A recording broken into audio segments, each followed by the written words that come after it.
નમસ્કાર દર્શક મિત્રો, આપ નિહાળી રહ્યા છો S9 ન્યૂઝ અને હું છું પૃથ્વીરાજસિંહ રાજપૂત. આપની સમક્ષ લઈને આવ્યો છું સ્પીડ 9. દેશ વિદેશ, ફિલ્મ જગત, રમતગમત, બિઝનેસ અને તે સિવાય ઘણા ક્ષેત્રો સાથે સંકળાયેલી કેટલીક ખબરો. તો આવો નજર કરીએ સ્પીડ 9 પર.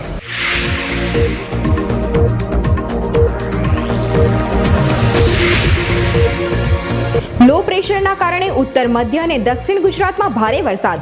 વડોદરા જિલ્લાના 45 ગામોમાં પૂરનો ખતરો. અમદાવાદ જળબંબાકાર, 24 કલાકમાં 6 ઇંચ જેટલો વરસાદ ખાબકતા ચારેય તરફ પાણી. 2 ડઝન જેટલા વૃક્ષો ધરાશયી. દરિયાપુરમાં મકાન તૂટી પડ્યું, એકને ઈજા.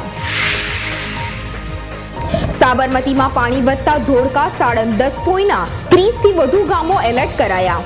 ઉપરવાસમાં ભારે વરસાદના કારણે સાબરમતીમાં 16,000 ક્યુસેક પાણી છોડાયું. મોદી અડવાણી ભેગા બેઠા. 2014 લોકસભા ચૂંટણીઓ માટેની વ્યૂહરચના ઘડવા ભાજપ સંસદીય બોર્ડની બેઠક. ચૂંટણીઓમાં સોશિયલ મીડિયાના વ્યાપક ઉપયોગ તથા તે માટે આઈટી વ્યવસાયિકોની નિમણૂકનો નિર્ણય. ભેદી પુરાવાને પાછા લાવવાની મોદીની યોજના સામે અડવાણીએ વીટો વાંટ્યો. અડવાણી આજે નાગપુરમાં સંઘના વડા મોહન ભાગવત સાથે બેઠક યોજે તેવી શક્યતા. ભારતના સંરક્ષણ મંત્રી એન્ટોનીનાના આગમન તાણે ચીનનો ફૂફાડો. ભારત નવી મુશ્કેલી પેદા કરીને અમને ઉશ્કેરે નહીં. ચીનના લશ્કરી જનરલની ચેતવણી. ભારત સરહદ પર લશ્કર વધારવાથી દૂર રહે. પાન કાર્ડ માટે જન્મ તારીખનો પુરાવો ફરજિયાત બનાવવા વિચારણા.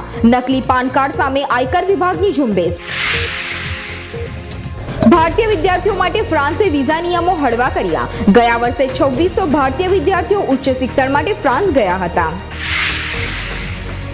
48 કલાકમાં સૌરાષ્ટ્ર, કચ્છ, ઉત્તર દક્ષિણ ગુજરાતમાં ભારે વરસાદની ચેતવણી. હવામાન ખાતાના વૈજ્ઞાનિકોએ ગુજરાત ઉપર આવેલી લો પ્રેશર સિસ્ટમની અસર હેઠળ ભારે વરસાદની સંભાવના વ્યક્ત કરી.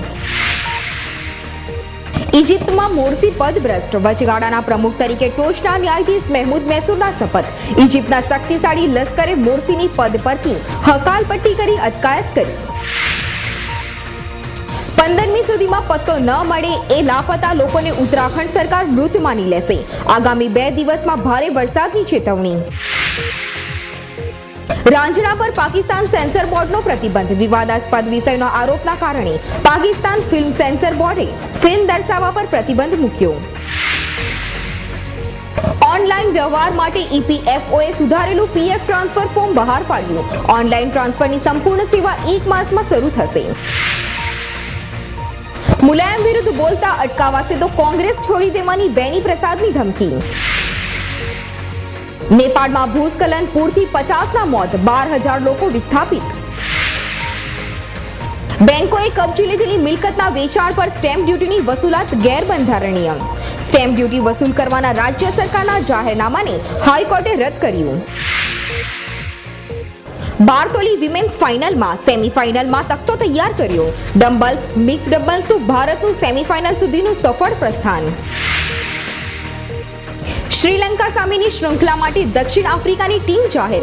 16 સભ્યોની ટીમમાં મોર્ને મોર્કેલને સમાવાયો. ભારત જીતે તો સ્પર્ધા વાઇડ ઓપન. ત્રિકોણીય શૃંખલામાં આજે ભારત વિન્ડીઝ ટીમ સાથે મસ્ટ વિનની આખરી શરત સાથે મેદાનમાં ઉતરશે. એશિયન એથ્લેટિક્સમાં પહેલા દિવસે ભારતને 1 ગોલ્ડ 2 કાંસ્ય. વિકાસ ગોંડાએ ડિસ્કસ થ્રોમાં પહેલો ગોલ્ડ અપાવ્યો. ઝિમ્બાબ્વે પ્રવાસમાં થાકેલા સિનિયર્સને આરામ અપાશે.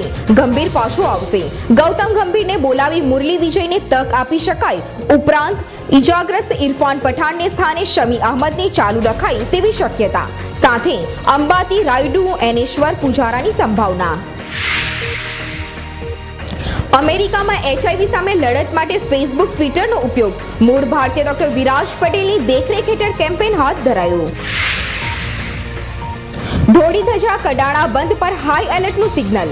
નવા પાણીની આવકથી સરદાર સરોવર બંધમાં 8 કલાકમાં નર્મદાની સપાટીમાં 2.65 મીટરનો વધારો. મધ્ય ગુજરાતના 345 ગામોમાં અંધારપટ. પંચમહાલ જિલ્લામાં સૌથી વધુ ખાના ખરાબી. ભારે વરસાદના કારણે અમદાવાદમાં 15 ફ્લાઇટો મોડી પડી, પ્રવાસીઓ અટવાયા, ડોમેસ્ટિક એરપોર્ટ પર પાણી ભરાયા. સાઉદીમાં ગેરકાયદે રહેતા વિદેશીઓને વધુ મહેતલ અપાઈ. જુલાઈની 3 તારીખ સુધીની મુદત વધારીને નવેમ્બરની 4 તારીખ સુધીની મુદત અપાઈ. જમ્મુ કાશ્મીરના રાજૌરીમાં પાડોશીએ યુવતીને બેભાન કરી બળાત્કાર ગુજાર્યો. અશ્લીલ વિડીયો બનાવી ક્લિપ મિત્રોને મોકલાવી.